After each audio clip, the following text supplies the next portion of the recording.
ये लो जी।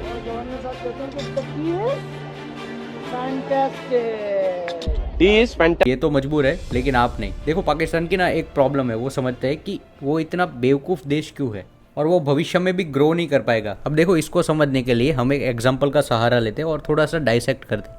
एग्जाम्पल ये है कि एक बच्चा जब पैदा होता है तब वो बिल्कुल साफ़ होता है, ना तो उसे किसी भी प्रकार की नॉलेज होती है, ना तो वो किसी भी तरह की चीज़ें वो सोच पाता है। उसको बस रोना आता है, खाना मांगना आता है और सिर्फ हगना आता है। ये 3 चीज़ों के अलावा उसको कुछ भी नहीं आता है। बट जैसे जैसे वो बड़ा होता है तब अलग अलग टाइप के प्राणी बन जाते हैं वो लोग। क्यों ऐसा होता है?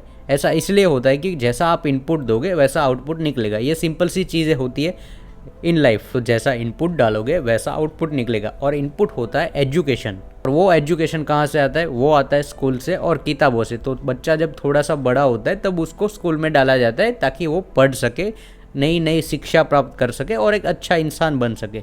सो इसमें रोल आता है पाकिस्तानी टेक्स्ट बुक का। और Pakistani text book that are filled with radical ideology and nonsense, misinformation. इन गधों के लिए एक विकिपीडिया का पेज भी है, पाकिस्तानी टेक्स्ट बुक कंट्रोवर्सी। और ये सेम कॉपी पेस्ट आप बांग्लादेश के लिए भी ले लो। बांग्लादेशी यूनिवर्सिटी की एक टेक्स्ट बुक है जहाँ पे एक बॉडी का स्केलेटल स्ट्रक्चर वो रिप्रेजेंट किया जाता है और उसको लिंक किया जाता है मोहम्मद के साथ। इवन जो हमारे हाथ के पंजे होते हैं उसको लिंक किया जाता है किसी उर्दू के वर्ड के साथ। पाकिस्तान में फिजिक्स की एक टेक्स्ट बुक में ये कहा गया है कि what is physics? Almighty Allah created this universe billions of years ago with a single word be, and at once it came into being he inducted several principles and law है क्या law है laws into it to sustain its function. Now from the day of their creation every particle of universe is following these laws. These laws are known the laws of nature. Apparently they are hidden from the eyes of mankind and are mysterious for him. Our solar system including our earth is a small component of this immense universe. This is composed of physical world, ये फलाना ढिमकाना। और last में लिखा है human being is the best creature of Allah in this.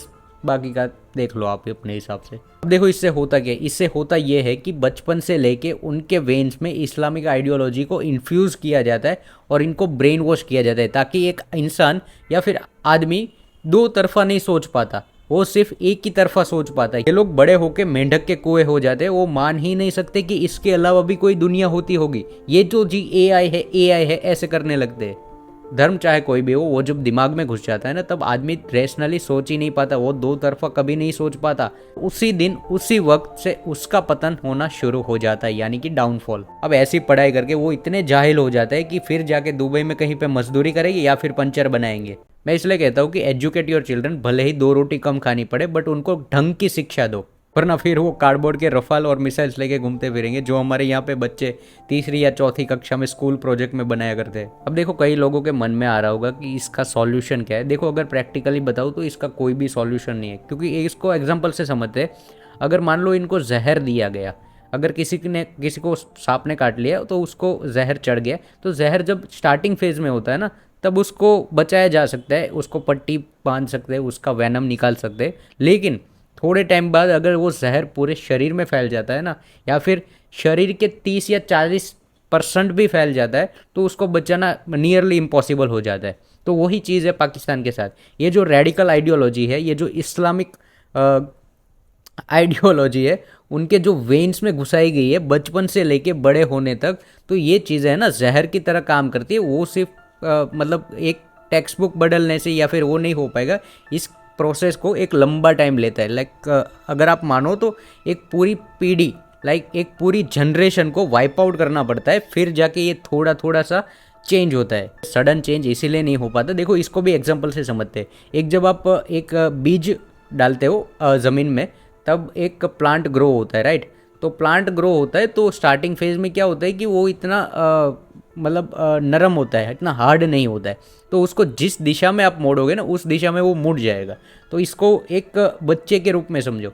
एक बच्चा जब पैदा होता है या फिर एक बच्चा जब छोटा होता है, तब उसको जिस प्रकार की ट्रेनिंग आप देते हो, जिस प्रकार के ज्ञान देते हो, जिस प्रकार का आप इनपुट देते हो, उसी प्रकार का वो कंज्यूम करता है और उस तरफ में या फिर उस दिशा में मुड़ जाता है।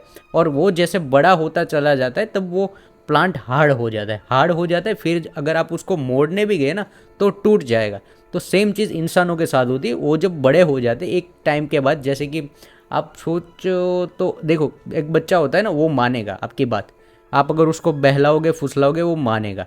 बट जैसे जैसे वो बड़ा होता है ना, तब वो एक रेबेल कैरेक्टर में वो डेवलप होने लगता है। जैसे कि किसी को 14 या 15 साल का बच्चा होगा ना, वो लड़ेगा, वो अपने पिता के सामने भी लड़ेगा। और जब वो 18-20 का आएगा तब सामने बोलने लगेगा, वो अपोज करेगा, वो अपनी खुद की आइडियोलॉजी इम्पोज करेगा कि मेरे को ये नहीं करना है, मेरे को ये खरीदना है। वो सामने से जवाब देना सीख जाएगा।